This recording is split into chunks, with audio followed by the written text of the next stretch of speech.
so much. Ladies and gentlemen, thank you for joining us today. We are gathered here with great enthusiasm and profound sense of purpose for an important discussion on gender equity. Gender equity, a fundamental pillar of human rights, embodies the essence of fairness, balance, and respect in our interpersonal relationships, institutions, and broader communities. It acknowledges that no person should be restricted, defined by their gender, and that each individual deserves equal opportunities to pursue their aspirations.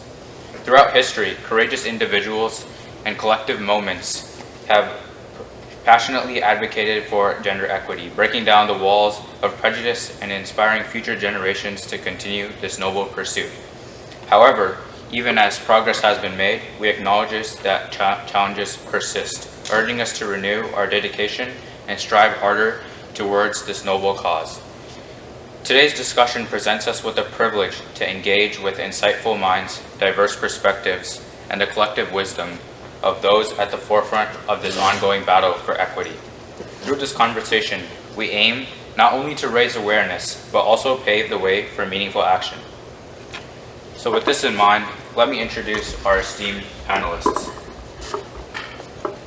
From left to right, we have Dr. Ramesh Konda, with 30 years of combined working experience in automotive, semiconductor manufacturing, and informational technology industries. During his career, he has held key responsibilities such as Vice President, Director, Assistant Production Manager, Quality Manager, and many more. Dr. Ramesh is an active member of our local community and the former president of ISCF.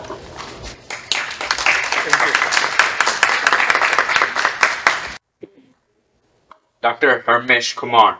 He's a renowned Bay Area clinical psychologist with a world-level reputation and over 30 years of experience. He's the president and CEO of the Therapeutic Residential Care Services and is running for the Senate.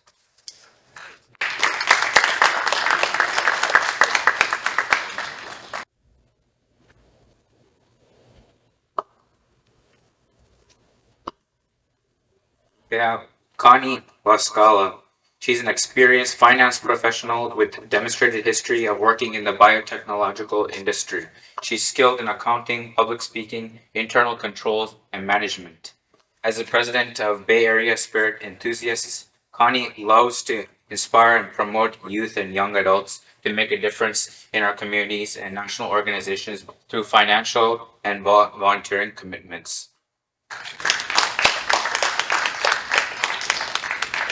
And we have Cheryl Brinkley. She is the founder and CEO of ITM Coaching Next Level, an international coaching federation certified executive coach and is certified leadership development professional. She is passionate about working with emerging and mid-level female leaders aspiring to continue up the platinum staircase. Cheryl's decades of experience in Fortune 100, private, public, tech, and utilities sectors have given her a wide and varied lens on leadership environments.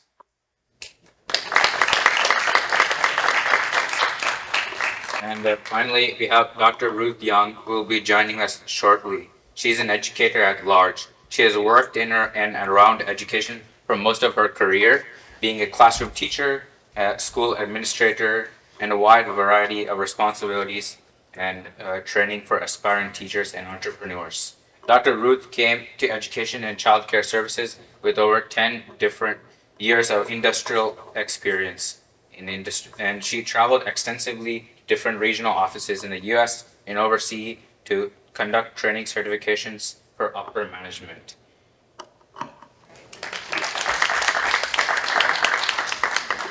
And I think we have a quick word from GONG.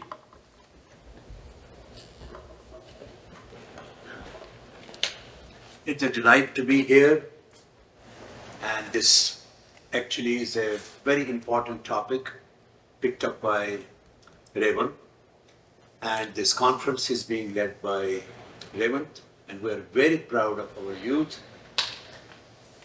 and very proud of Revant and his proud parents, Sridhar and Asida. Yes. So we're very delighted, and I would like our actually Kirti here She is the one who initiated the first conference ever for our organization, the Indo-American Community Federation. So Kirti is here. She's a medical student in New York, and fortunately, she's right now here visiting her parents, and she can tell her experience and few words. Thank you. Thank you, Uncle, and thank you to the panelists for being here today. My name is Kirti. I grew up here in Fremont in the Bay Area, and I went to college in New York. And it was a great honor to be involved in this organization and all the hard work that all these individuals have put into making this event come together is amazing. It's great that you all have joined today because this issue of gender equality is not just for females or just males, it is for all of our community to come together and work together for. So it's nice to see young students here as well as older mentors who are here to support.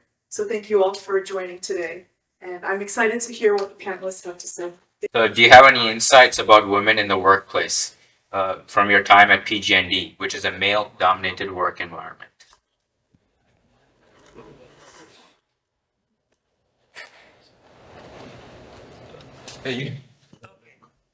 So as far as being in a male-dominated work environment, my career, I'd say 34% of my working career has been in male-dominated environments.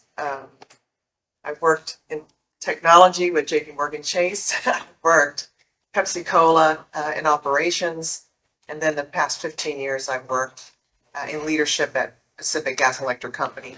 Now, I worked in the office, but we have a great field operations contingency, right? And so in the office is quite a different experience than women that are actually working in the operations as linemen, if you will, working on the electrical side or in the gas, working as engineers and that sort of thing. So there's a wide, varied experience that women have in the world when they're working in operations. And I would even venture to say even in technology, okay? So as a woman that has worked in heavily male-dominated scenarios, what I found to be true for myself was just to be myself. Not try to be one of the guys. Just really be who I am and just own that. Now, to say that it does require having some level of confidence in oneself, because in these very, types of scenarios where you have the only woman, in most cases, working with a lot of men, you have to understand the dynamics that go, in the professional environment, but also in the male to female kind of dynamic as well, especially if you're leading men. Okay, so there's a different dynamic that occurs with that as well. But in my experience, as I indicated, just being myself and just being emotionally intelligent about how to read a situation, how to speak to people. And I think that that's true whether you're dealing with men or you're dealing with women. I think if you treat everyone with respect, I feel like you earn that respect for yourself as well. So that has been my personal experience. And one other thing that I will add for women that are working, in my case, if you're working in a blended situation, let's say a technology space or in operations, and you have access to other women, my encouragement is to get connected with communities where other women are. And so are there employee resource groups that you can become a part of? And that's where you're going to get your strength, and that's where you're going to get your camaraderie, and that's where you're going to get your support from women who maybe have gone before you in some of these roles. And with that, you can, come back and really deal with the dynamics of, working amongst men. It is difficult. I'm not going to paint a rosy picture about that because there are different types of things that you have to contend with because sexual harassment is a real thing. I'm just going to speak on that for just a hot second. And I encountered some of those, situations as well. So But I also feel like if you look for allies amongst, the men that are working, in your work group that can work, serve as quasi protectors as well. I think that that is also important. So, but at the end of the day, it's really being true to who you are and knowing that you're competent in what you do, and hone your competency and not shrink back from it. You're there because you're qualified, right? So that would be my thing about that. Yeah, thank you. And recently, as a leadership coach, have you noticed any changes in generational attitude towards gender equity, especially in higher management roles? Okay, ask the question once more. I was wondering if you noticed any generational changes in attitude towards women. Generation changes. Well, in my experience, because I can speak about that, and also in the leaders that I coach, we are seeing and observing a generational change in corporate. We have blended generations going on, and I feel that passionate young adults like yourself, Ravat, who are coming in, who are very outspoken, who are very in tune with what your generation represents. You're bringing a different kind of lens and pushing the narrative forward with, being on this kind of a level kind of playing field. For instance, what I noticed is that, and I had responsibility for emerging engineers in my organization. So we were recruiting them from college for internships and also bringing them into our rotational program. Something simple like, oh, what are you getting paid? This is what I'm getting paid. And the comparison, male to female, because we've had engineers that were male and female, and they would talk openly about what their salaries were. That's kind of unheard of, at my level or my generation. We never talked about what I'm making or what this other person's making, but very open about it. And I feel like those kind of conversations that are occurring and how open the up and coming generation is with these kinds of things helps move the needle forward for everyone, because part of the issue with salary disparity that we have with women getting less than $1 of what a white male would make. And as we look at all the demographics of women, everyone's getting, depending on their nationality, less and less on that dollar, right? And so just having transparency into what salaries are and what's a fair wage, and we're doing the same role and what that is, I think it gives more confidence for women to really ask and negotiate for what they're worth. And so with your generation coming in with that level of transparency, it forces the rest of us to kind of also take a look at that. So I applaud the energy that your generation is bringing into the workspace, because we can learn from that can change the norms in corporate. And then also those who are, in the, boomer and in between and the millennial generations can take a look at that and start to really make some changes that serve everyone. But that's also part of the equity piece, right? Is really being paid equal pay for equal work. Right. And so we appreciate that. Yeah, of course. Thank you for those thoughts. Of course, and I think one of the main parts of the gender equity issue is challenges that are faced by marginalized communities. So I had a question, Connie.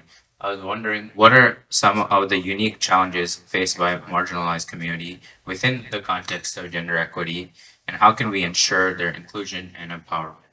So I think the biggest thing is education, and sorry, I normally have a big mouth, so I probably don't need one of these. I think a big part is education, is having these type of conversations, right, where we can sit men and women together and talk about it and understand where these changes have, where are we and who we are.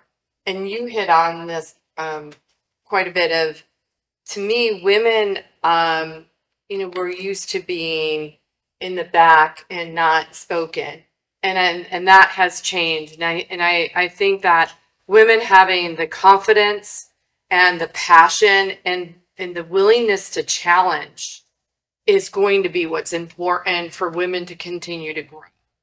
And be up in front of that. I think the more that we can do this, these type of forums within our workplaces, within our communities, will be majorly important.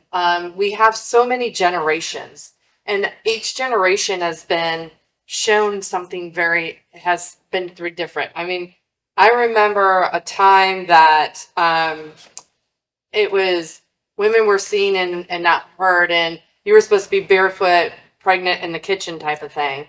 And now you see men and women, kind of switching roles. We see men being stay-at-home dads, and women are, being the trailblazers in the workforce.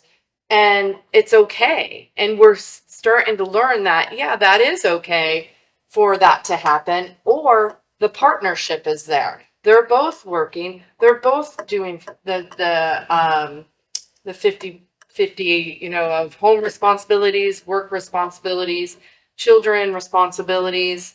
And I think that's amazing. And I think that, kind of going with your question earlier, from a generation, that I believe is what this generation is really bringing, is some openness for us to think that we can do this together. Even though, I was a stay-at-home mom for 13 years, and it was the best thing of my life. I loved having that time with my children, and I would never give that up. But I also love now having that ability to be in the workforce and be challenging, having those challenges to deal with there. I had one more question. So you're an expert in global economics, and we were discussing this before. But I was wondering, what kind of initiatives or policies have been proven successful, or rather maybe even unsuccessful, on both a local and global scale? So I've done a lot of travel. I lived in Europe for a couple years earlier in my career. And when I did my global MBA, part of it was going to, the first part was India and Thailand, and then New Zealand and Australia. And you definitely start to see, we have here in the US, we are having these conversations. There's a lot of countries that are not having these conversations. And, when we were in India, I challenged a lot of I was at a biotech company and at a stock exchange company. And one of my questions was, how many women do you have on your boards? And, the gentleman would be like, oh, we have quite a few. And I'm like, that's not answering my question. How many women do you have? Well, we have some. And, I'm like, well, I'm seeing all these great places to work, and we have that here, but you don't have anybody. The woman is behind you, not sitting with you. And so I had to end up starting to quiet down, because I think I started to ruffle little feathers, and but I think that's, again, we can change here, and hopefully be an example for other countries to understand that we're all equal. It doesn't matter. We were all created to be different, right? In every form and fashion. So to me, equality is not just even just the woman. It's our color of our skin. It's how we look. It's, are we disabled or not? All of that. And I think that we need to, when I hear policy on equality, I kind of cringe, because I find it somewhat disrespectful, because why are we putting a policy on human beings? can't we just treat each other like we're human beings and that, you know, we're all the same as of we talk, we walk, and that's for me, I think is, yeah. I love that. Thank you. Thank you. Sorry, I talk a lot. No. Of course. Thank you. And in a similar fashion, one of the biggest influences I think on gender equity is the media. And Dr. Harmesh Kumar, you are a psychological expert. So I want to hear maybe some of your thoughts on how the media has been affecting this issue. No, thank you, everyone. And listening to the experts here and the generation that you bring to the forefront, and your generation is the one which is in the midst of this media blitz. We're looking at for last, in the 90s it was not that much. During last 5 to 10 years, the social media evolvement and the role for good or for the worse has come to the surface more and more. And I think on the one hand, visually it is very pleasing to hear what the time has changed and how time has brought these discussions open to the forefront. But emotionally and psychologically, we're not there. And I was listening to Connie, and you said, when you were experiencing that some of the failures you were trying to walk through there, and you stopped. And the last statement you said that why can't we treat each other with respect and dignity? Why do we have to have the policy? I think when I look back from Indian point of view, because I grew up there, the cultural roots are there, and that is the reason that we don't have those policies in place. Because people were in the olden days, they know what is their space and what is their place. If you're speaking in front of the elders, you know your limits. And those who are unspoken, those who are invisible. And you don't talk disrespectful to your older brother, to your older sister, your older aunt or uncle. And if you do speak in that way, you will get the you will get the feedback immediately. Nobody will wait for that, And those who are invisible, and if you look at the epics, I'm looking at the Ramayana. The Ramayana talks about all the relationship, how the female should be respected, how the male should be respected, how the brother should be respected, how the sister-in-law should be respected, how the elder brother, how the older brother should be respected, uncle should be respected.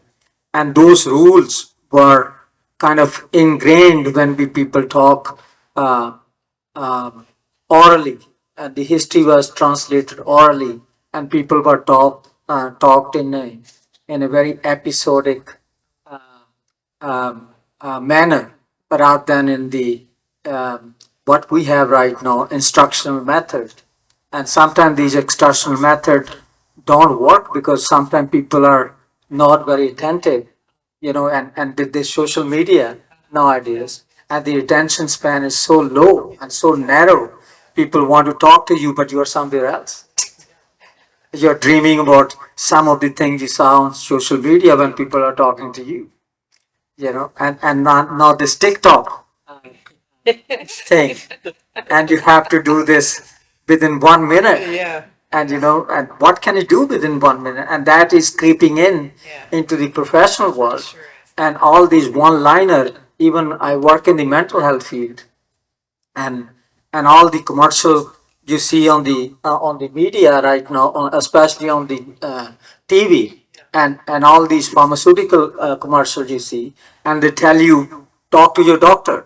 Yeah. And when you go and talk to your doctor has 100 patients to see in 1 hour, and they give you less than 1 minute. What can you talk to your doctor? So we have to pay attention to real stuff, what is happening around us, and the equality, gender equality. I think sometimes I wonder because India is a country of paradoxical phenomena. That's what I say. On the one hand, we put nice clothes to a statue and make that female statue into a goddess, and at the same time we insult female, and we see what is happening in Manipur and other places in India right now. But it's a very paradoxical thing, and more we really treat each other with respect, dignity, and equally, because all of us, if we see gender equality being talked in this country, is only being talked from the economic point of view, not from emotional point of view, not from spiritual point of view, not from social point of view. And we need to focus more on those aspects rather than only economic aspects. Economic aspects are very limited, and they are only that 8-hour jobs you do in that context. But you are spending 16 hours away from the job. Even when you go to I was listening to this video, one of the Afro-American lady, she was president of a European big company, and she said, what is success? Yeah, exactly. Amen. So what is success? When you have been CEO of all the big company of the world, but when you come home, you don't get the respect. You don't get anybody sitting for you, waiting for you there, and you feel so lonely, and nobody's there to give you even a glass of water when you need it. What kind of success you're talking about? Yeah, that's exactly. So we need to really pay attention to overall human nature and humanness within all of us. And Indian culture as such is very much talking about that wholeness of human being. And that's what we're missing. And even in India, we're missing that now because all the modern education system is creeping in, and all these American corporation has taken over all the universities, and their motto is only to make money, not to make human beings. So that's where we need to pay attention to. Right.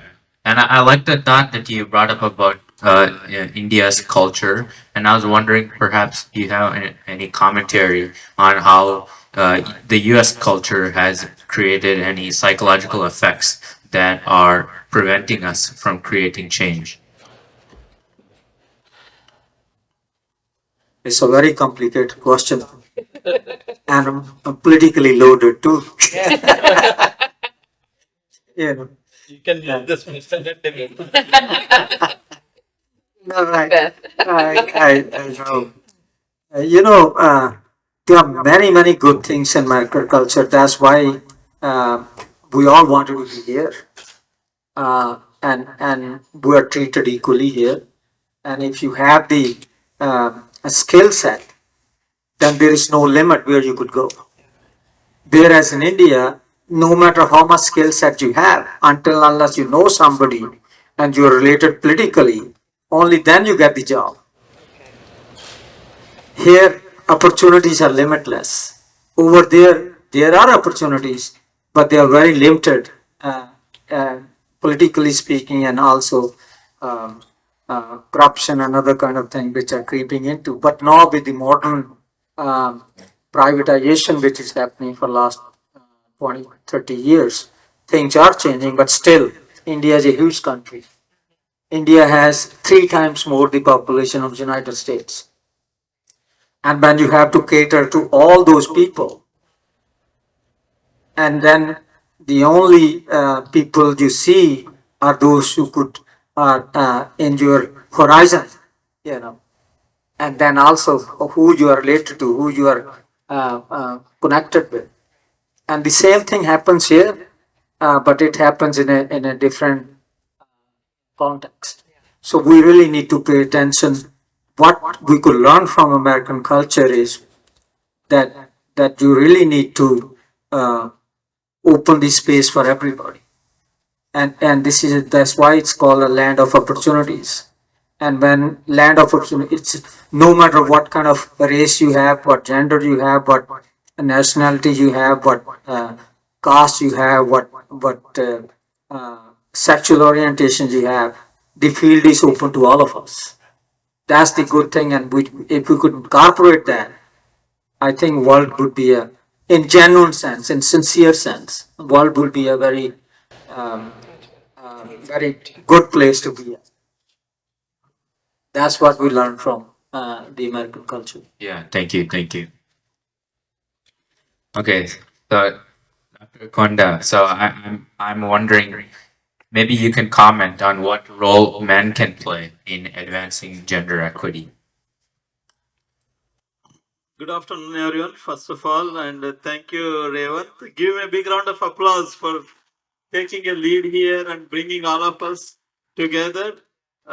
This itself is a huge task, and you show the bravery and the unity among ourselves and the community and gender. So, so the men, what role we can play is support each other, regardless of the gender. I think other experts also mentioned here. It's not only men versus women, or even men. There are discrimination. There could be. I'm just saying. So it is not about you know the gender, but we need to recognize all are equal, regardless. And I was thinking myself this morning, hey, if I close my eyes, I don't know, like there is no gender, right? If I close my eyes, there is no color comes to visible. So why, when I open this, why I see all of this difference and feel like this, right? Why can't I be like that and be treated same way? I treat others also same way as equal and as a human being rather than the gender. And we should help each other as a community. We grow as a community, not like an individual, not like a gender based, but as an entire community, because community we have different aspects. So my view is, we should stand for any inequality. We should stand for unfairness.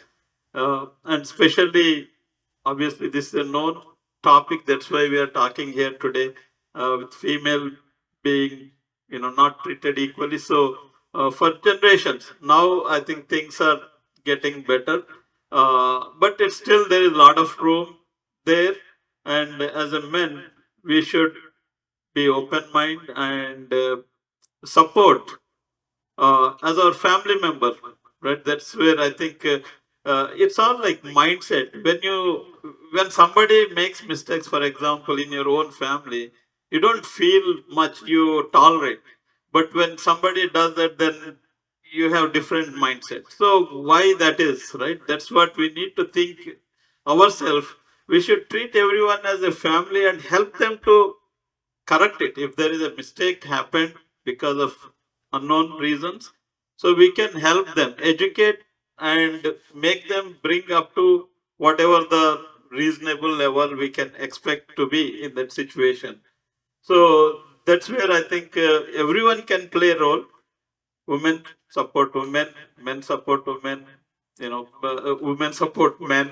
So we just need to make it as a equal, and we should make it as a fair place where everyone can be happy and friendly and as a diverse community. I think that's where everyone has a role. It's obviously men has more to do on this aspect because of the years of the things what happened.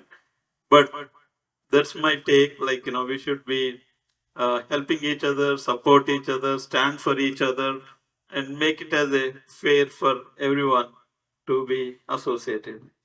Yeah, thank you. And Dr. Konda, you're at the forefront of the tech industry, which many say is actually one of the fastest improving in gender equity. So maybe you want to comment on what the tech industry is doing correct. Sure, I think that's a great question. In my view, the tech versus non-tech is the muscular power is one thing comes to my mind, whereas the non-tech work requires some manual work, right? And whereas tech work is more soft, like soft skills or programming, where you don't need that power of physicalness. And in fact, we see a lot of the women are very intelligent because they have very sharp mind and they can do much more better than many men in the programming world. What I see.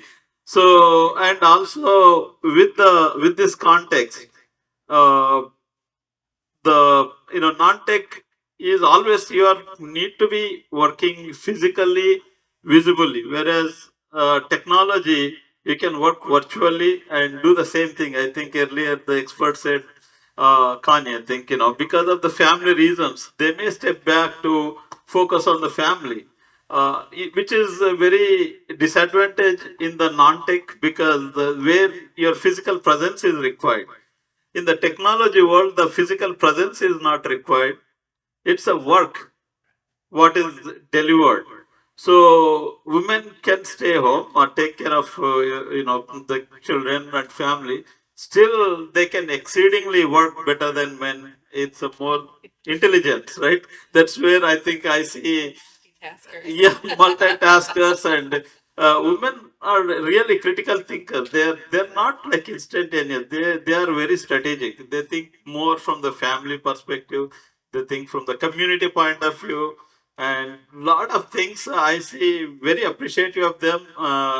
That's why I feel good being in the technology field, where I don't see much difference. In fact, my colleagues, women colleagues, they do much better than me, and I feel sometimes I wish I can do like her, or I wish I can be like her. So it's a very interesting, I think, question what you brought up. So yeah, that's my view. Why the technology field there is much more. You see, more equality there compared to the other industry, and also the government also there are some policies in 2000 I was doing the googling and my daughter was helping me also on this. In 2016 our US government promoting, there is a bill they're promoting to bridge the gap in the pay, like gender based, like difference in the pay. And so I think there are initiatives, but it is comes down to the ourselves in the community. We should stand for each other regardless of gender. And as I said, it's all in individual's mindset, how they want to be treated, how they can treat others. So that is where we need more education and more openness. uh, so so technology is one of the areas where they are taking lead because of the advantage they have. Thank you. And now I actually want to open up for any audience members to ask questions for our panel. And I want to take also opportunity for thank our chairman, Jeevan Jutsi ji. He has been the community leader for all of us for 30 plus years or 40 plus years. I don't want to put the number that way, they don't know his age. So he's only 10 plus years in the community. They always say he looks like a young boy without fear. Honestly, Jeevan Jutsi is our mentor and is a great community leader. We are all part of the Indo-American Community Federation, which is being the host today. And Revant is our youngsters. So Thank you. Thank you, Jiwan. Yeah, so anybody who wants to ask any questions from the audience. Can I ask one thing from the men before we go there? From the man perspective? Right, you of were course, asking of course. Dr. Konda, men can never be a mother, Very true. no matter what you do. So from motherly point of view, from nurturance point of view, from sometimes men come. You saw that movie, My Big Greek Fat Wedding. Yeah. Have you seen that movie? Yeah. And when this woman asked, your husband looks so, he has such a big mundi, means so big head. And she said, I'm the neck. I could turn the head where I want to. So I think we need to pay attention to that. There are some natural distinctions, and we cannot fight God with those distinctions between male and female. And we have to keep that, and even women has to keep that in mind. Because a great mother could create the children no father could create. Faith is so important. Right. That's what we need to keep in mind. Here you go. Yeah, thank you so much. So we have Dr. Ruth joined us. Sorry. So thank you so much, Dr. Ruth. So Dr. Ruth is an educator. So we actually gone around asking questions. Okay. And I have a couple of questions for you as well. Okay, sure. So I'm wondering, maybe how can we incorporate gender equity into our education? Well, there is a lot of things we can do in the classroom and also with the teachers.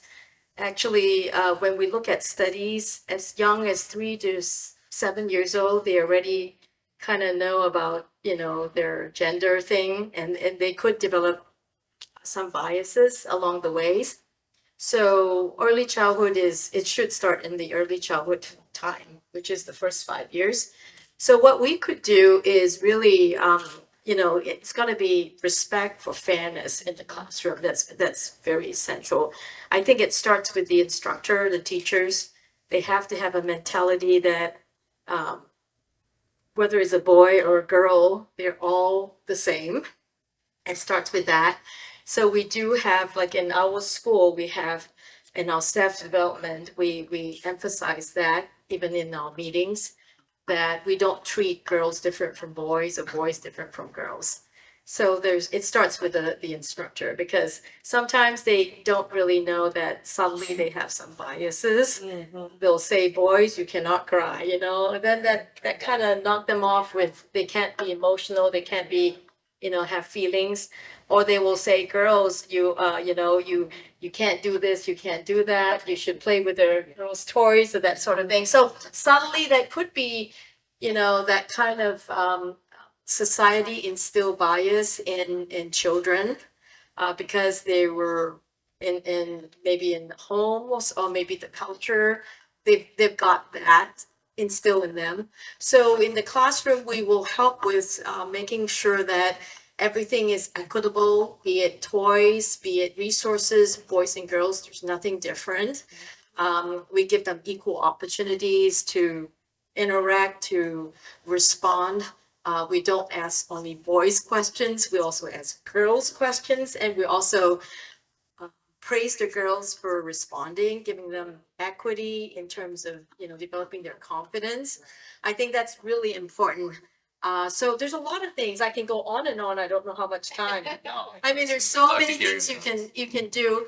But like for us, we will go through the list and we look at the classroom assessment.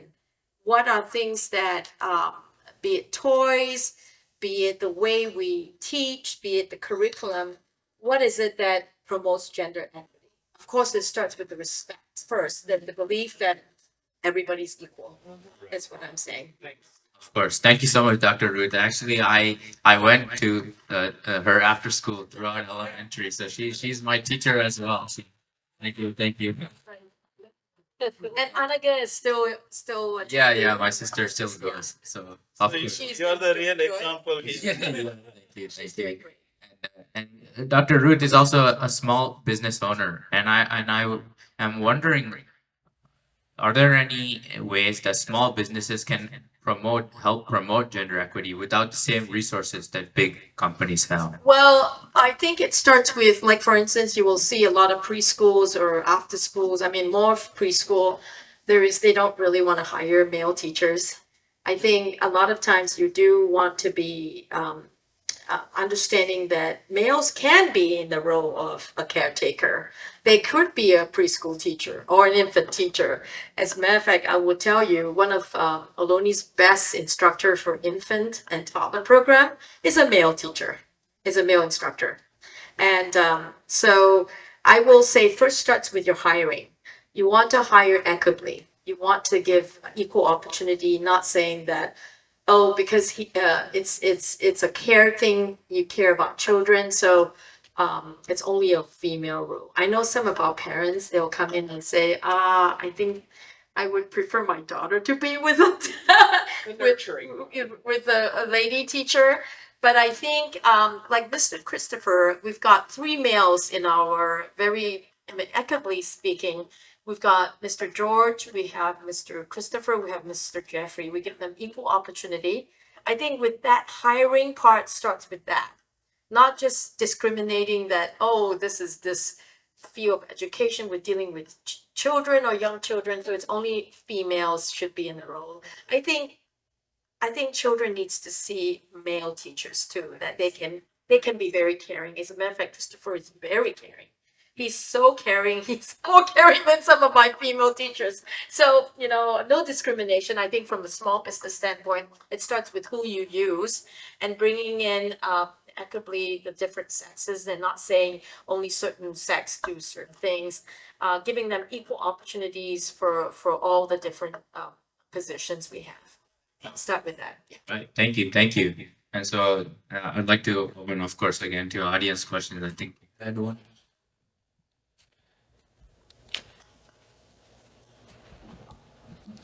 Thank you so much to the panelists. It was really awesome to sit here in the audience and learn from your experiences and your advices. And one question I have is, I'm going to be starting my career. I'm just graduated, going into medical school, and I have a lifetime long of work to do. So as I'm entering into the field, what advice can you give a young female like myself to, advance, take on leadership positions, and have the confidence to do so in a male-dominated world?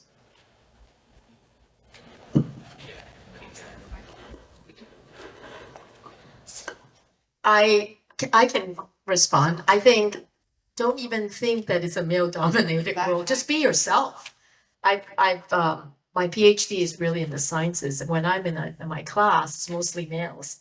I never think of myself as being a female. I just do be myself, and I think you speak up, just like we train our girls to speak up, because some classrooms they will have some subtle discrimination, like only male boys can speak up and girls they're not encouraging. I think you should speak up and your be yourself, just contribute. I don't see that as an issue as being a female, and especially in medical field. I think there's a lot of female doctors. I mean, we've got a lot of parents that are female doctors in our academy, and they're doing well. They're thriving. So go for it. We're just congrats. I mean, I think you're gonna do well. We need you. We need female doctors. I'll just add that, you're entering a competitive space. And I feel a lot of times women, because it's still going to be pretty male dominated for the most part. It's going to be extremely competitive. Know that you deserve to be there. Operate with that energy and don't allow anyone to diminish you. You have the education, you've got the savvy, you've got the smarts, you own your spot, and just walk in that and own your power. So empower yourself in those times when someone's trying to make you feel small. And I think a lot of it is like this psychological game. I'm just gonna play in your space, just play in your space for just a minute. And a lot of times with a lot of alpha personalities, high type A personalities, there's this pecking order thing that tries to happen, right? To kind of, feel like they have to be more dominant, or I have to shrink someone else in order for myself to feel more powerful. Listen, let them have at it. You don't have to feel like I have to compete with that. They need to do what they need to do in order for themselves to feel secure in that situation. But just be secure in who you are. Stay focused on your mission, getting your grades, learning, whatever you need to learn in that environment, and find your allies. So that's the wisdom I want to give you, and just stay anchored in that. Don't worry about, let him knock himself out. You can still, feel, we're powerful or whatever. Just recognize that every human has insecurities. We all have them, and it manifests itself in different ways. But just know what you're striving to do, and have empathy and compassion for the other people who feel like they have to perform in a certain kind of way. And at the end of the day, we can all be successful here. We can all come out here with our medical degrees. That's what the objective is, the finish line. So don't ever forget your objective. Yeah, and I think I'm a very faith-driven individual. So I believe that the Lord has given me a place, and He's obviously driven you to this, and you're in a specialty. And you, to me, I look at believe in who you are and why you're there. And you can't control what other people say, what other people do. They're going to say those things. But the person you can control is yourself. And so don't ever give up on you, and know that, look past the naysayers or the, anybody saying whatever. You can't do anything about it. There's plenty of them around, right? So just believe in you and know that you have been given a gift, and a gift that is going to save people's lives. So forget what else, the negative. That would. Yes. What is the role of a healer? What heals us? Anybody, what heals us? Comfort. What else? Kindness. Support. And those are the qualities of a physician or a doctor. And if you could create that healing, and that's what your role is. And when you really do your work, you don't have to be scared of anybody. And then healer, to be a healer, I just said women can be only mothers, men cannot. And that nurturance, that healing touch, a woman has a female touch. A person who is very tense when he's touched by that female energy, he gets very calm. I see it in the patient. I work with very difficult population, and these are hardcore criminals with whom I work. And I see some of the nurses, some of the female nurses and doctors, those who take care of them. Some of the females are so good, and they could take care of these such a humongous, huge body people there. And they calm them so nicely, which men cannot. So you need to really look at that your healing nature, your kindness, which are the unfortunately what I see in the new physicians, those who are coming out of school, they don't have bad manners. They don't know how to listen to the patient.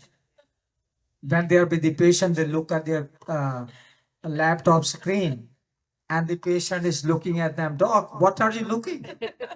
And they are so paranoid already, some of the patients we work with. And they look at only the blood work. Blood work doesn't tell you everything about the human being. It only tells you little portion of biochemistry what they have. Even biochemistry can be changed with the thoughts. So you need to be really, really a good healer, and then you don't have to worry about anybody else. That's my 2 cents. Quarter at least. At least 25 cents. Yeah, that's very good insights, Dr. Harmesh ji. So my thought is, you should think you're not competing with anyone. You're competing with your own. think about you're competing. Okay, yesterday I was able to read only A to B. Today I can read A, B, C, one more word. So you are competing yourself, and in a good sense, you are learning more. It doesn't matter whether Revan knows A to Z or A to B, I don't care. I know one word extra today. So I'm improving myself. So that's how you should take it. And other pointer I tell also is, a lot of times people think all or nothing. So if you are taking all, you are alone there. If you are taking nothing, you are not there, right? So you have to compromise. It's a compromise. Like we cannot compete for everything. We should give everyone a room for growth, and we grow among them. So that's how we should take my point.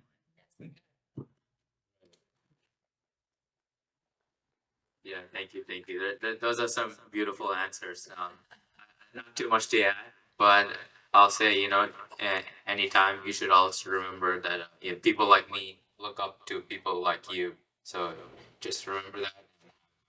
That's it. Yeah, thank you. Any other questions?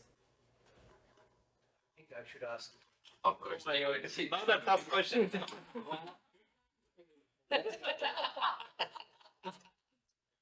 Okay, Vishal is there to protect us. This turned out to be a very fascinating, very educational, with all the wonderful panelists, very bright people. And we do, I'm not asking a question, I'm making a statement, but we do see that what's happening with the times changing, the technology, the social media, and people are also changing. And and it's a question for all of you and some of the people who do this every day. What do we do to change the mindset of people? I mean, we have beautiful people like Dr. Kumar, Dr. Kanda, it's wonderful people, and it's not that they're just saying this because there's a panel discussion. No, I mean, I know them for more than 3-4 decades. That's who they are. That's how they work in their everyday life. But there are people, unfortunately, who are not like that. And they don't understand that we're born of a woman, where mothers are the ones who bring us to this world. They don't understand that, they don't know that. My question is, what could be done as a society to impress upon the educationists so they can start teaching children, right, when they're in their primary years, to behave in that fashion? I mean, what could be really done? Where these first graders, second graders, where they could learn right from there. I know so many things are taught at home also. I mean, it also depends on where you're coming from and what's happening in your home base. But what could also be done in the schools, where we could really have a generation of all these wonderful, emancipated, people who believe in equality, who don't have this color bias. Basically, they are colorblind, like Dr. Kanda very beautifully said, that when you close your eyes, and when you open your eyes. So how could that be done? Any ideas, any thoughts? I know it's a very general kind of question, but Yeah, we're really good for here. Well, very good question. I think it could start in the schools, in the classroom. First of all, like I said, it's really important that we have to teach the children about role models, people that are already women who are making a difference in the world, because a lot of it's underreported. I think gender equality is an issue because, you know, all throughout the years, and be it thousands of years, however you call that, it was a male dominated society. And there's also culturally there's issues with that too. And but now time has changed, and women really can be ahead and can really be equal with men in many ways. I see that happening all the time. However, the social part of it, there is this all these years of, you know, this cultural beliefs that in the household and also the behavior is there where, you know, there's the domination. I think in schools, what we could do is bring about change. That is, we teach children, we read stories about equality. Like stories can be not Cinderella. I mean, Cinderella is another example of women. It's socialization. Yeah, it could be maybe Dora. I mean, Dora is confident, and you know, I mean, even Frozen. I see a little good things for girls. You know, to see that confidence being built out. I think the society just kind of downplay girls a little bit. I mean, and maybe quite a bit depending on where you're at. I think educationally we can make a difference by bringing about you know, stories, curriculum, teaching, where they're being respected just like boys. Girls and boys are the same. There's no difference. We don't separate them. We treat them the same.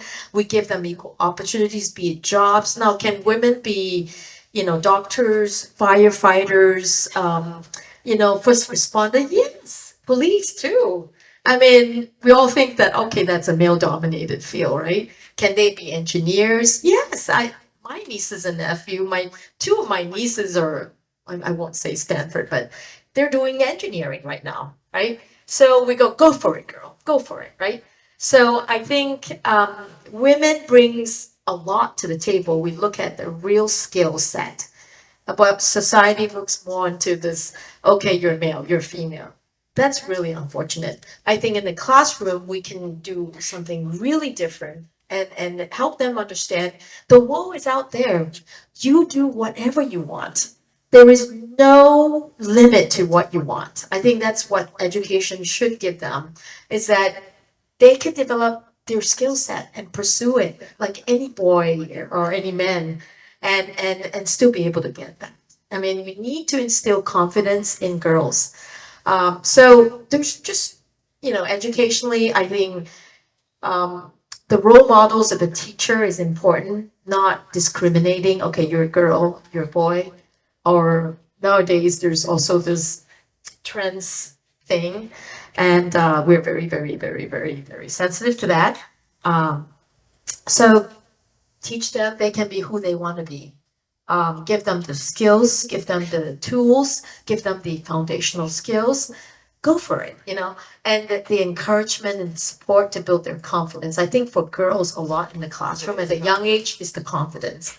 I think people, suddenly we downplay them, you know, like, okay, it's, you know, we need to develop their confidence by letting them speak up, by letting them be, praise them for a lot of things that they do that otherwise in the past people will only praise boys for, and give them opportunities. You can be in science, you can be in technology, you can be in engineering, you can do math, you can be a doctor, you can do whatever you want. You know, you can develop your skill set and pursue your dreams. I think that's a very important message that education needs to send to them.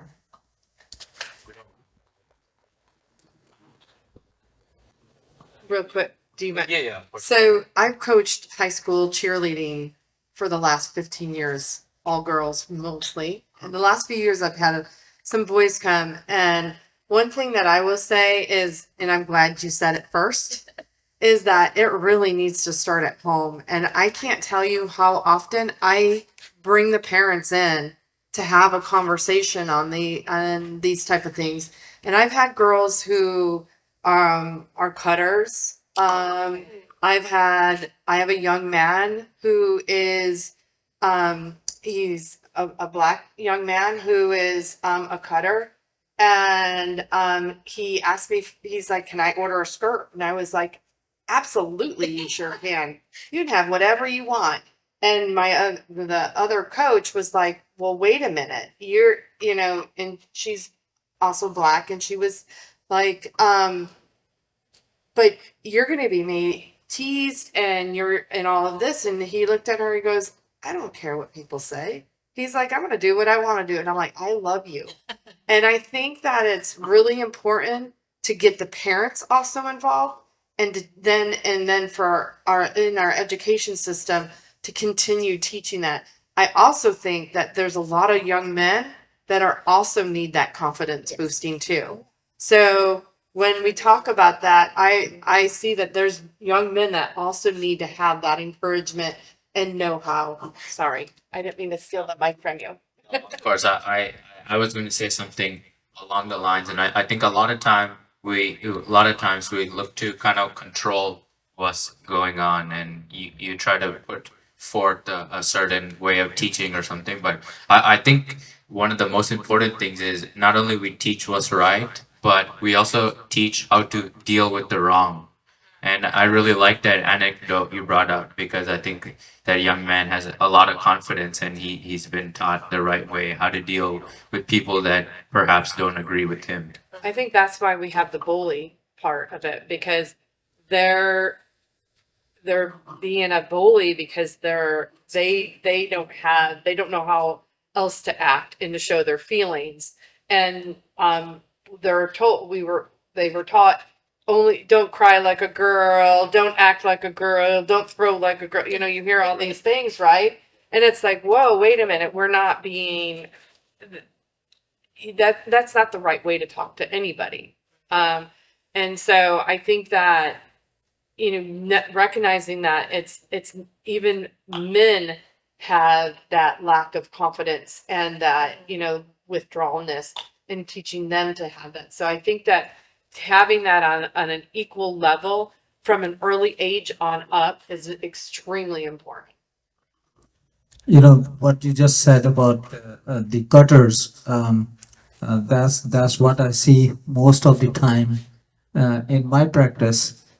Most of the people, those who do that kind of behavioral presentation, they are suffering.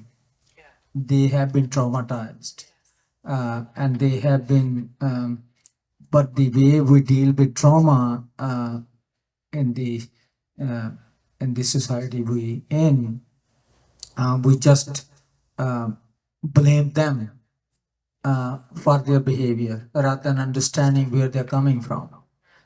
And most of the male and female, those who have that kind of experience, there's so much incest in our culture, so much child sexual abuse in our culture, and broken families.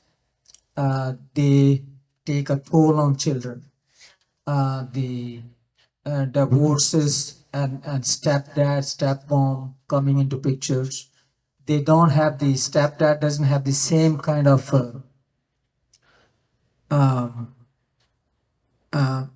affection or the understanding for the child who is not a biological child. And the same with the mother. We have seen and heard a lot of horrible stories about stepmothers. We're seeing a lot of stories about the stepdad. And when initially I started my training here, and they say, oh, this dad was arrested because he sexually abused his child. So I used to get confused that how can a father do something like that? And then I understand that the mother has gone through 3 relationships, and this is the 3rd one. And she's trying to find only the men who she knew from the childhood, because she was traumatized, she was abused, and that's the only way she knows. And you see these girls on TikTok, and sometimes you wonder what parents are training them to be like that. So what we see is that there is so much trauma in the community. And if we try to put some balm on that, try to understand them rather than labeling them that they are troublemakers, as you said about bullying, if you understand the bullying and you see a beautiful innocent child beneath it, but our system says, oh, you nip the nip it in the what they call nip in the bud. So you have to stop it, and rather than stopping, you need to understand that person where they're coming from, and what we see. That's why I said in my video yesterday that during my Senate race, I want to bring the proud boys and oath keepers and use that anger into constructive manner. And we need to bring these people together. We cannot keep them separate and promoting those gang wars like we promote in the prison. And we're trying to bring those wars outside in the community, and that's not what our leaders should do. The real leader is the one who brings the people together, not keep them separated. And that's what the real educationist is, the one who understand rather than. And now we have AI coming, artificial intelligence. And I was listening to this NPR talk about one of the reporter was asking this professor from UCLA, Sophia Nobel, and she was talking about that how AI is going to perpetuate the racism and all those things we're talking about, and she called it AI engines, like engines of oppression. First, I got puzzled why she's talking. Then I started thinking about it. Because you have to give those codes, you have to write those algorithms. And when you write those algorithms, they already perpetuate, like in Indian community, Indian society, we know the horoscope. When you're born, the horoscope is made and it says which caste you belong to. And you cannot get rid of it, no matter what you do. Even if you put in the Google, some of my friends comes to me and they said, oh, I wanted to see my horoscope in the Google. And they did the Google search, they put where they were born, it brings their caste. Even in America. So some of these engines of oppression or engines of algorithms of oppression, we need to really pay attention to that. And educationists are the major kind of people, those who could make that change. And really, we need to promote more intelligence in the sense, in mental health, we see intelligence in 2-3 ways. We see intelligence, what normally people call, oh, he's very smart or she's very smart and intelligent. Only IQ. But IQ could be very deceptive. You see many autistic kids, they are super intelligent in certain aspects, but in others, they are not good at it. When we talked about in the olden days, I again will bring India and that Asian culture into it. In the olden Indian culture, it used to be emotional intelligence, EQ. Your smartness don't matter that much as your emotional intelligence. If you're not helpful to people, no matter how intelligent you are, if you're only there for yourself, you're no good for the community, no matter what kind of education you have. If you cannot impart that education and how to be a good human being, all your education is useless. So we need to focus more on that kind of education which America is lacking, but people are becoming more aware of it. So thank you for leading into that, because I was going to kind of come back to your question about what can we do. And a lot of that is starting with self-awareness. So yeah, whereas we want to start young and have a healthy kind of dynamic as they're growing up, but we have a lot of adults who are walking around who are broken. And in our coaching practices, we see a lot of that. And so whereas years ago, it was very stigmatized for people to get therapy. And so now we're seeing a rise of people, leaning into getting therapy to get healed and whole. Because earlier you asked about, what are the ways that we can kind of give rise to being a healer, right? One of the things is becoming whole. And so as a coach, we were leaning into emotional intelligence. And I'm also leaning into positive intelligence because EQ is more of the awareness about how people perceive you and how you impact other people. But positive intelligence is Shajat Charmaine wrote the book Positive Intelligence. It's really dealing with our saboteurs that we have on the inside, and really having more agency with dealing with leaning to what's more of the optimistic kind of scale, right? Where what do I have access to that's more on the positive end of things? Leaning into my empathy, leaning into compassion, leaning into my ability to navigate and innovate. That's a different side of the brain. That's a neuroscience kind of approach to how we want to show up in the world. But that starts on the inside. And, inside is a dark place for a lot of people. Even as adults, it's a dark place. And so we really want to try to start unpacking that more in a healthy way. And as a coach, if we're trying to, work with someone who wants to grow in their career or be a better leader, but there's some things that are coming up that really lend itself to needing therapy, that's when we stop the process. And now we need to make a referral to, let's have you work on these things over here that address the therapeutic side, getting that wholeness, things that I'm carrying from childhood that still are impacting me because I'm acting out in certain ways.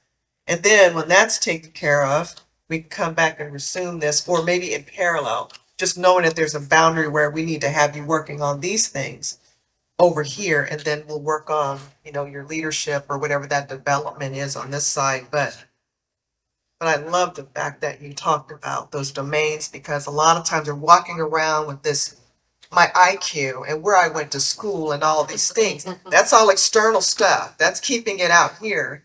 But to your point, what is success? What is real success in our lives?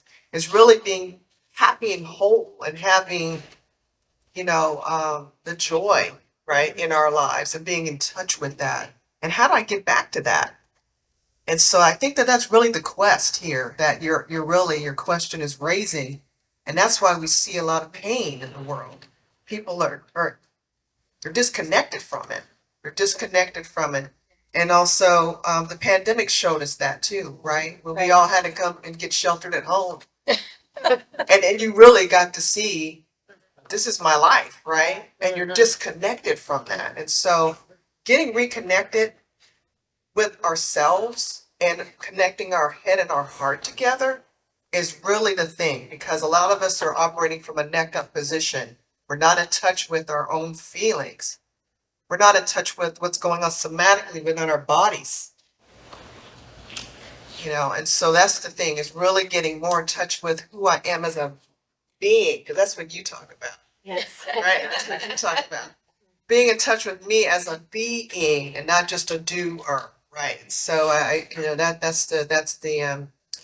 that's where the opportunity resides. That's where the opportunity resides. Real quick. Good.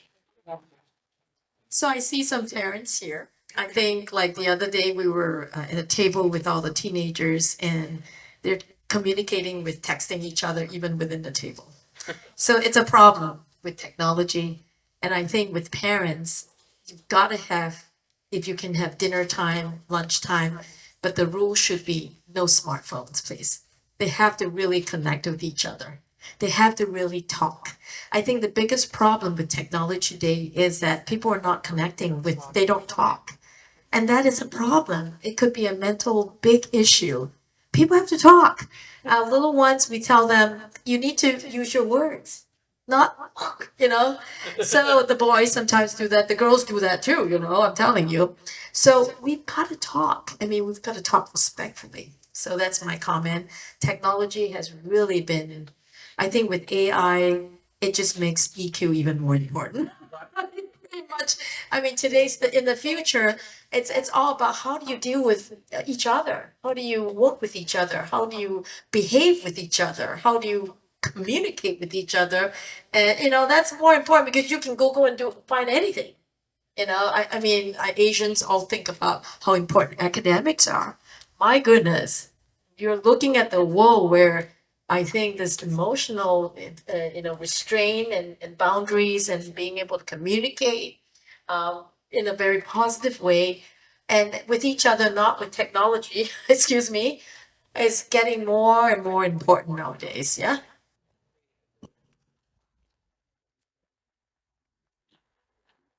Yeah, thank you.